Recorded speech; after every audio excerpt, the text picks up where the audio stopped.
Sure Thing Media Group presents Primetime Profiles, introducing you to innovators, disruptors, and those making a difference. You'll hear from companies and their CEOs explaining how they're changing the competitive landscape. Welcome to Primetime Profiles. Let's do this. Welcome to Primetime Profiles. Before we get started, today's presentation includes a forward-looking statement. A link to that was provided in your sign-up form. If you have not read it, please do so, as it is considered part of this interview. For convenience, we also included a copy of it at the end of this broadcast. Today, we are meeting with Wil Ralston, CEO of SinglePoint. SinglePoint is a renewable energy and sustainable lifestyle company providing environmentally friendly energy, efficiencies, and healthy living solutions. Its subsidiary, Boston Solar, is a proud partner of the Boston Red Sox and a leading provider of solar energy solutions in Massachusetts since 2011. The company is listed on the CBOE market under the symbol SING. So great to have you here, Wil. Thank you so much. We have lots to get through today, and we even have some questions from your investors. So I hope you are ready for those. Okay, so to get started, I would really love if you could just give an overview of SinglePoint in your own words and just share a little bit about it. Absolutely. Well, thank you for having us on, and we really appreciate it. Look forward to having a conversation about SinglePoint and our subsidiaries, Boston Solar. We're really focused in two markets that have decade-long federal incentives. First of all, residential and commercial solar, as well as indoor air quality. We've really identified these because we spend 90% of our time indoors, where energy and our lighting, Wi-Fi, charging our cell phones, and having clean air are imperative. And really, it's been strategic through us looking for the right acquisitions to get into these markets. Being that solar is extremely local, we look to find great local and regional businesses that have really established operations. They have the ability to continue to grow within their own market as well as the surrounding areas. And then we look to create, the opportunities for better purchasing power, lower costs, better marketing efforts that overall will drive towards additional profitability for the entities as we continue to grow that network out. Okay, amazing. And I would love to know, was there something personal, like a personal drive in being part of SinglePoint from a personal perspective in your own life?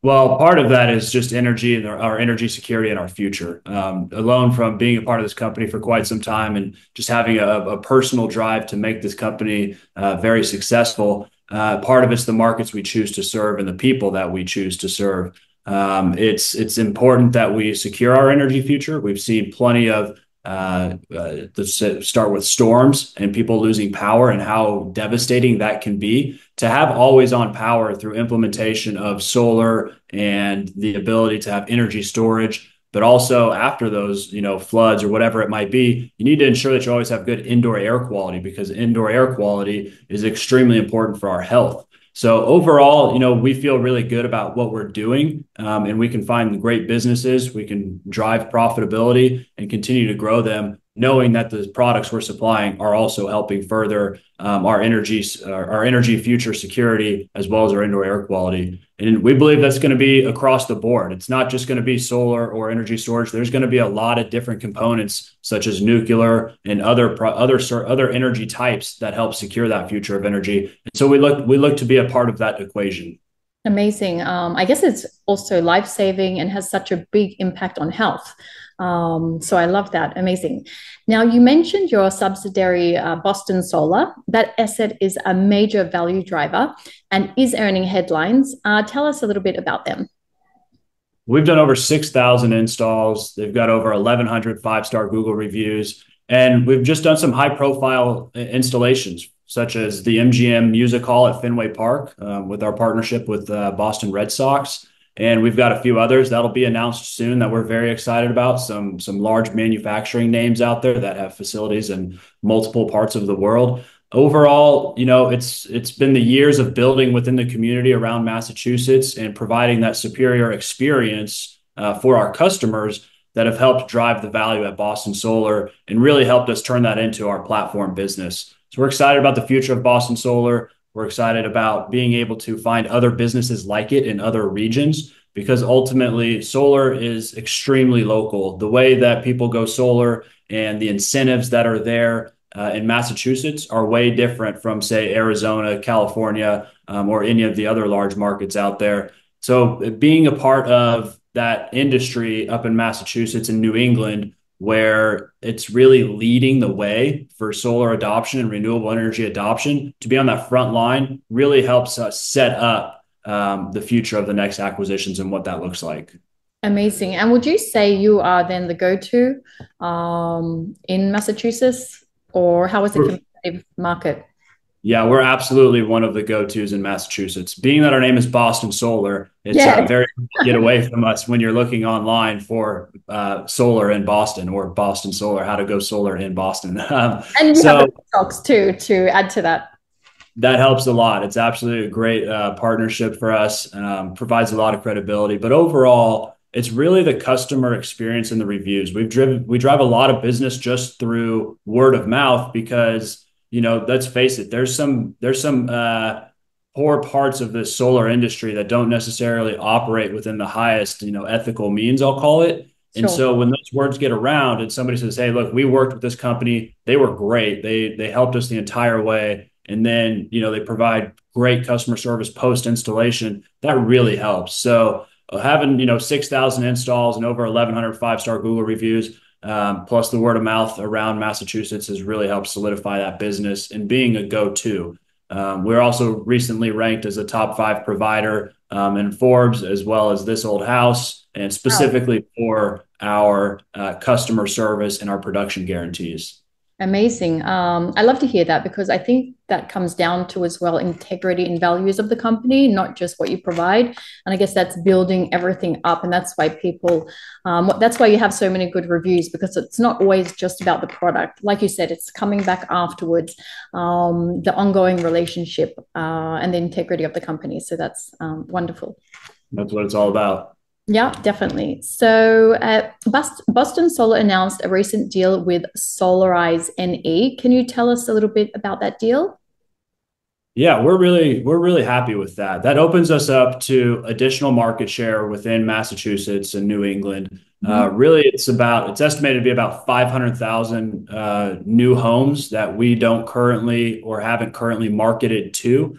And so through that partnership with Solarize NE, we'll now have access to be able to go ahead and grow our market share in partnership with them. And what that means is they are actually on the front lines doing the sales, getting customers interested, and signing new customers up with solar systems, energy storage systems. And then we come in and do that installation. But they're working in conjunction with us, with their name, with the Boston Solar name, being able to use that credibility of our superior installation quality and product quality and go ahead and approach those new customers for us. So that's in its infancy. We're excited to see how that turns out. Overall, I believe we're looking to create more partnerships like that in the market that allow us to grow our sales team, but utilizing other avenues of doing so that we're able to keep our costs aligned and continue to drive towards that profitable point. Amazing. That sounds like a really great way to scale the growth by implementing that. And you guys do what you're good at, and then that builds up the infrastructure. So amazing. I wanted to ask you something about AI for a moment, as I did see something that, well, AI is really big at the moment, right? I think even more than the last 12 months, but let's say the last 12 months, we've seen a huge rise in the use of companies using AI for growth, for development. So how is it impacting your company? And do you see a future using AI, or what is the impact there? Yeah, so I would say the number one impact, and let's step back from actually the technology of AI and implementing it from a business standpoint. The first place where it's come to light and attention for us is energy usage. A lot of these data manufacturing centers that are building chips that ultimately go into these AI companies, simply don't have enough power. And so they're building power plants on site, utilizing solar, batteries, and other means in order to power the manufacturing. And then you go to the AI data centers, which is downstream one step from that, and they need so much compute power that it's just an energy suck. So in order to meet their energy production needs, they also are putting up solar installations and battery backups because you can get into the technicalities of it, but power coming through a battery is much cleaner. It's not as dirty as power coming from the grid, and cleaner power means your computers and your compute is running smoother and more efficiently. So there's technologies being implemented with renewables in order to ensure those data centers are always on, they always have power. There's redundancy in battery backup and overall efficiencies through implementing a renewable strategy. So we've looked at different projects like that and what that could mean for us going forward in terms of the size and scope of projects that we bid out for commercial. But then getting into the business side of it, the low-hanging fruit for us and implementing it in our business side is really the sales and marketing. And we've somewhat started to build out some things around the online marketing with some different AI-powered ad gen, ad lead services. I believe we're going to start looking at what it looks like to do initial intake calls with AI data, with AI call centers. So that'll start to just kind of reduce costs and allow us to grow and scale more quickly on the sales front, which is exciting. And then you get down to the second level, which would really be engineering and being able to create plan sets and be able to do anything that requires online, being on the computer to generate a plan set and an engineering plan to install the system. At the end of the day, we have to get on a roof and we have to install panels. I don't think AI is going to replace that. Not to this robots we're a little bit away. So yeah. At the end of the day, our business is safe in what we do and being able to continue in our industry. It's not going to be displaced by AI like many that are happening right now because there is still a human element to it that has to be completed. Amazing. So until there's robots running around, we're good. We're good. We're absolutely good. It's going to take a while. But I won't lie. That would be pretty amazing to see some robots climbing these ladders and putting these panels up. Yeah, it might be a bit heavy. Yeah. I'm sure some of our guys would like them to carry the panels up to the roof. Yeah, maybe they could just stand at the bottom and pass stuff up. Exactly. That would be extremely helpful. Yeah, amazing. And I really love the fact that you're able to help, with the powering of those heavy AI sources. So, and then using it in your marketing and as strategy. I really, really love that. So thanks for sharing. Yeah, absolutely. I mean, we don't have enough power right now. If you look at the power consumption over the next 5 years, we don't generate enough power as it is to meet that need between AI, cloud compute, EV charging, and just the electrification of everything. We simply don't make enough power. So how can you do that? You put on solar, you put in energy storage, you start to implement other solutions that help us meet that power demand.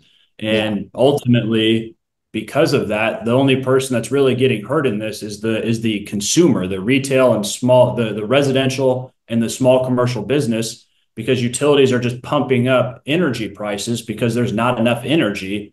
And it's not affecting, say, the massive manufacturing places because they have the capability to go ahead and install these extra, renewable sources. And as a homeowner and a small business owner, the only way to offset that cost is to implement a renewable strategy with solar energy storage. So it's important to look at that from a financial perspective, but also simply an energy security perspective. Yeah, amazing.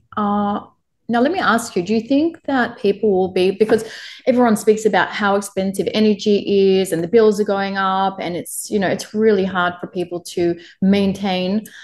Do you think people will be kind of pushed into the solar market and looking for these alternatives much faster than they did maybe a few years ago? Because it's not something I've really heard of too much about until kind of now when everyone is complaining and they need something else. Do you think that is a big push?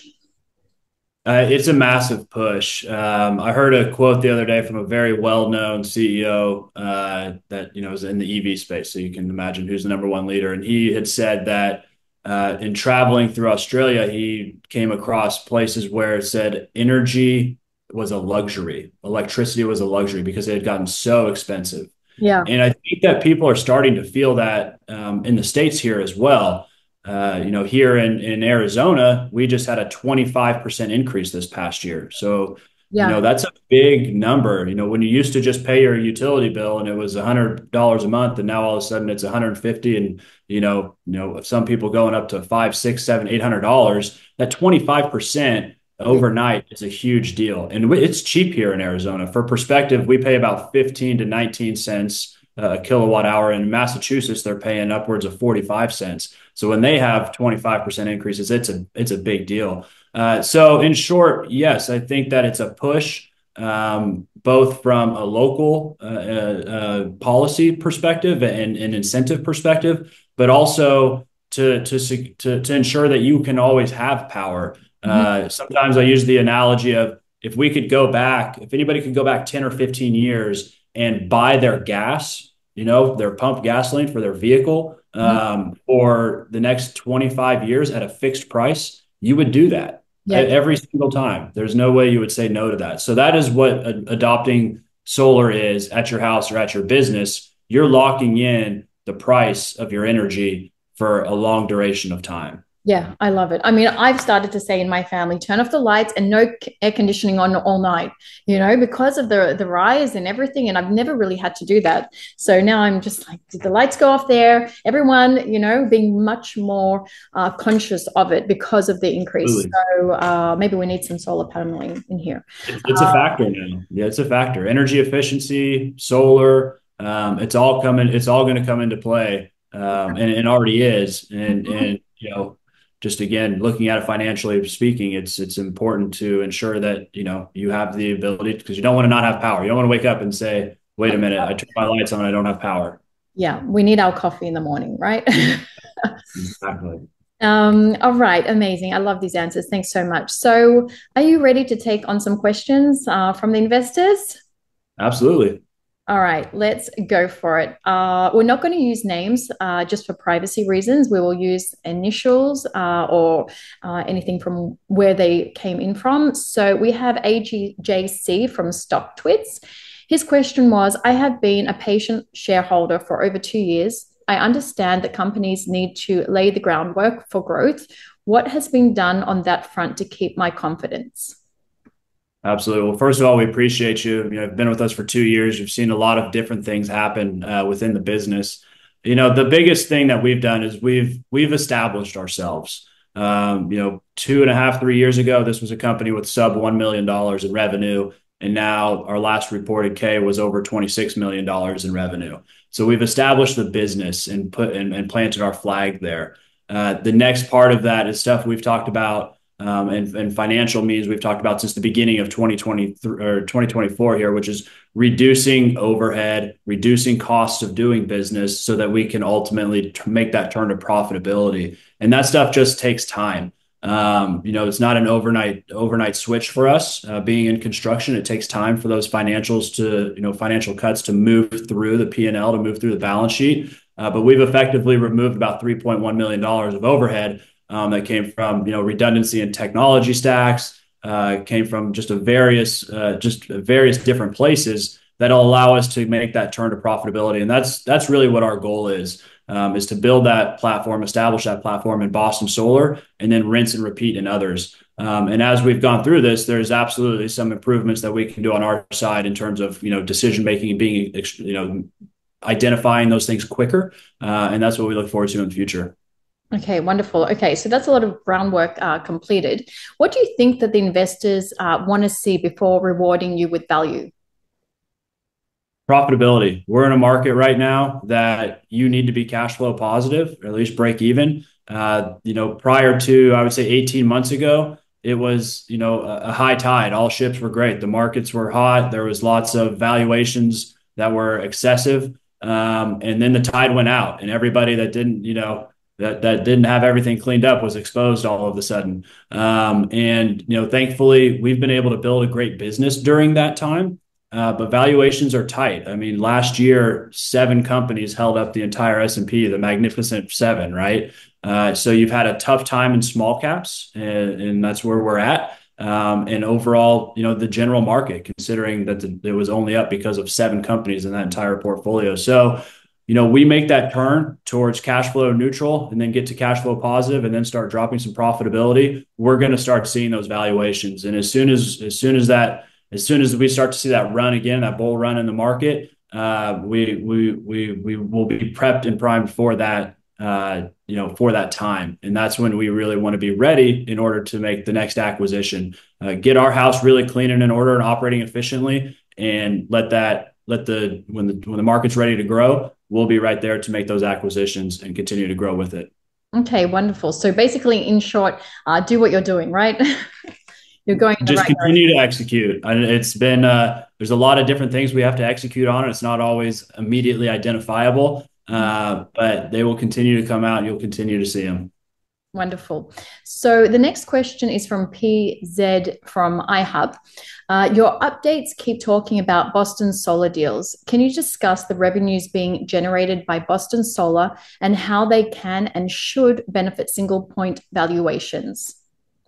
Yeah. So if you look at really when we acquired Boston Solar, it was about a $17 million business. Now today it's over 26 million per the last reported K. And those revenues will continue to grow, but more importantly, it's really the operations, the underlying fundamentals of the business, including that cash flow, improving the balance sheet, continuing to drive towards profitability, because that's where the reward comes in now. I think that companies, currently in the market could actually have less revenue but better profitability, and you see a better multiple because people can be sure that there's going to be sustainability within that business that's supported by cash flow. So that's where we want to be, and then be opportunistic with companies that we're looking at acquiring, ensuring that they're already cash flow positive and dropping EBITDA to the bottom line so that it can contribute up to the expense section at SinglePoint, for example. Okay, wonderful. Thank you. Now, this question coming up turns to making your company potentially larger. JCC from Stock Twits asks, please talk about growth through acquisition in the sector. Besides growing Boston Solar, are you looking to add new assets that can drive growth without excessive dilution? That's the ultimate goal. That's been our strategy. It's definitely taking a lot longer to take shape, which these things usually do. But now that we've become, the first listed company on SIBO, that's expanded our credibility. We've been able to have more conversations with companies that are willing to go that much farther in the discussions because we're on a listed exchange. So we've talked to a lot. We've danced a lot of dances with various companies. And overall, we want to ensure that this next acquisition we make is extremely accretive to the business. And part of making that next acquisition is really, I'm going to touch back on Boston Solar and growing Boston Solar, is getting Boston Solar to that profitable point so that we can then get accretive financing that is less dilutive or maybe not dilutive at all. And we can simply get to a nice debt facility, for example, that would be able to allow us to acquire that business. So we've really worked on the assets that we own in order to make the next assets we acquire that much more accretive without having to dilute as much and issue shares on that. Now, that's always part of the strategy too, is when we acquire a business, we want to align the acquirers that with our business. So there's equity components usually to those agreements. But overall, yes, we want to make sure that we can acquire these businesses in an efficient manner for the market. Excellent. Great to hear. So also from Primetime Profiles email, we have, I think this is the last question. So you're getting off the hook in a second. Like some others, I get frustrated about the share price trending lower. Can you explain why shareholders should consider current prices a potential valuation flaw?